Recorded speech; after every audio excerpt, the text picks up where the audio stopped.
Le groupe LIS s'associe naturellement à l'hommage que vous avez rendu à Jean-Michel Guerre. Vous avez choisi de réunir l'Assemblée plénière et la Commission permanente par visioconférence sous prétexte de l'évolution de la situation sanitaire en France et plus particulièrement dans notre région. Cette décision vous permet de déroger au fonctionnement habituel des instances pour ne pas dire qu'elle vous permet de déroger à la démocratie.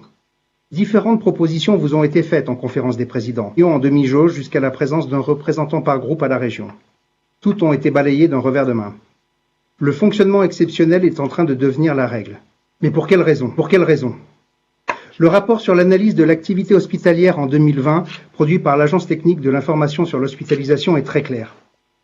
Le poids des patients Covid dans l'activité hospitalière en 2020 est de 2%. Seulement 19% des journées d'hospitalisation en service de réanimation ont été consacrées à la prise en charge des patients Covid-19.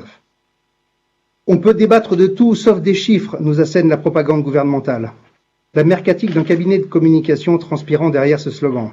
Eh bien, les chiffres sont là et on ne peut plus vraiment débattre. Ces chiffres montrent une crise de l'hôpital et plus particulièrement un manque du nombre de lits de réanimation, réduit au fil des ans par les gouvernements de droite comme de gauche à un socle incapable d'absorber la variation de la file active. Le groupe LIS vous demande de ne plus empêcher le fonctionnement normal de nos institutions dans la suite de votre mandat pour pallier aux carences de la gestion hospitalière. Merci, Monsieur le Président.